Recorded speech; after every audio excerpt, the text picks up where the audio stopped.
এই বাড়িটির জানলাগুলো অনেকদিন ধরেই বন্ধ। বাড়ির মানুষগুলো কোথায় গেলেন? তারা কি স্বেচ্ছায় হারিয়ে গেলেন? নাকি এই দেয়ালের মধ্যেই লুকিয়ে আছে এক ভয়ঙ্কর ঘটনা? ২০২১ সালের এক অন্ধকার রাত্রে এই বাড়ির ৪ জনই উধাও হয়ে যায়। বাবা, মা, ছোট বোন এবং ঠাকুমা ৪ জনই নিখোঁজ। শুধু বেঁচে ছিল এই বাড়ির মেজো ছেলে আসিফ মোহাম্মদ। কিন্তু কেন? শুধু সেই কেন বেঁচে ছিল এবং কিভাবে? আর সবচেয়ে বড় প্রশ্ন হলো, তারা কি আসলেই নিখোঁজ ছিল? নাকি এর পিছনে ছিল আরো ভয়ঙ্কর কাহিনী? নমস্কার, আমি Sayan and you are watching the case of Asif Mohammad. পশ্চিমবঙ্গের মালদা জেলার কালিয়াচক অঞ্চলের ঘটনা। ২০২১ সালের ২৮শে ফেব্রুয়ারি ঘটে যায় এমন এক ঘটনা, যার পর থেকেই ওই ৪ জন পুরোপুরি উধাও হয়ে যায়। কেউ জানে না তারা কোথায়, কেউ জানে না তাদের কি হয়েছে। তবে এই গল্পের সবচেয়ে ভয়ঙ্কর সত্যি লুকিয়ে ছিল এই পরিবারের মেজো ছেলে মোহাম্মদ আসিফের ভেতরই। বাবা, মা, ঠাকুমা আর ছোট বোন ৪ জনই উধাও হয়ে গেল হঠাৎ করে। আত্মীয়স্বজনরা ফোন করেও পাচ্ছেন না। প্রতিবেশীরা জিজ্ঞাসা করল, কোথায় গেলেন সবাই? আসিফ উত্তর দেয়, তারা আত্মীয়ের বাড়ি বেড়াতে গেছেন। কিন্তু সন্দেহটা আরো বেশি জোরালো হলো তখন, যখন বাড়ির কেউই ফিরে এলেন না। ওই বাড়ির বড় ছেলে মোহাম্মদ আরিফ ছিলেন কাজের সূত্রে বাইরে। কিছুদিন পর যখন সে বাড়ি ফেরে, তখনই এই সত্য ঘটনার ভয়ঙ্কর রূপ সামনে আসে। বড় ছেলে আরিফ বাড়িতে এসে মা বাবাকে খুঁজতে থাকে এবং ভাইকে জিজ্ঞাসা করে, কোথায় গেলেন মা বাবা? আসিফ উত্তরে বলে, তারা আত্মীয়ের বাড়ি বেড়াতে গেছেন। আরিফ ফোন করেও খুঁজে পান না, আত্মীয় স্বজনদের কাছ থেকেও কোনো তথ্য জানা যাচ্ছে না, প্রতিবেশীরাও কিছু জানে না। এরপর তার সন্দেহ হলো তার ভাইয়ের উপর এবং সে সিদ্ধান্ত নেয় পুলিশের কাছে যাবে। পুলিশ যখন তদন্তে আসে, তখন জানা যায় পুরো সত্য ঘটনাটা। পুলিশ যখন তদন্ত করা শুরু করলো, তখন আরো ভয়ঙ্কর ঘটনা সামনে আসে। নিখোঁজ মানুষগুলো আদৌ কোথাও যাননি, বরং তারা ঘরের মধ্যেই ছিল।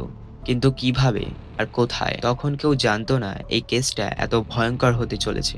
প্রথমে আসিফ নিজেকে নির্দোষ প্রমাণ করার চেষ্টা করলো এবং চুপচাপই ছিল। কিন্তু যখন তদন্ত আরো গভীরে গেল, তখন তার কথার ধরন বদলাতে লাগলো। অবশেষে পুলিশ জানতে পারে আসিফের মনেই ছিল সেই অন্ধকার দিক যা কেউ কল্পনায়ও করতে পারবে না। পুলিশের তদন্ত আরো গভীরে যাওয়ার পরে আসিফ নিজেই সবকিছু বলে দিতে শুরু করে। আসিফ বলে, আসিফ কোল্ড ড্রিঙ্কসের মধ্যে ঘুমের ওষুধ অত্যাধিক পরিমাণে মিশিয়ে সেটি তার বাবা, মা, ঠাকুমা আর বোনকে খাইয়ে দেয় এবং তারা কিছু না বুঝতে পেরেই ওটাকে খেয়ে নিয়েছিল এবং তারপর তারা অচেতন হয়ে পড়ে। তখন একে একে সবার হাত পা দড়ি দিয়ে বেঁধে ফেলে আসিফ। এমনকি আসিফ মুখে লিউকোপ্লাস্টও দিয়ে দেয়, যাতে কেউ চিৎকার করতে না পারে, এবং তারপর কফিনের ভেতর ঢুকিয়ে দেয় তাদের। কিন্তু আসিফ এখানেই থেমে যায়নি। সেই কফিনগুলোর ভিতর জল ঢেলে দিয়েছিল, যাতে সবাই শ্বাসরুদ্ধ হয়ে মারা যান। কিন্তু প্রশ্ন হলো, কেন একটি ছেলে তার মা বাবা, ঠাকুমা এবং তার ছোট বোনকে এমন নির্মমভাবে হত্যা করলো? মনোবিজ্ঞানীরা বলেছেন আসিফের মধ্যে নাকি সোসিওপ্যাথিক প্রবণতা ছিল। সে ওই পরিবারকে ঘৃণা করত।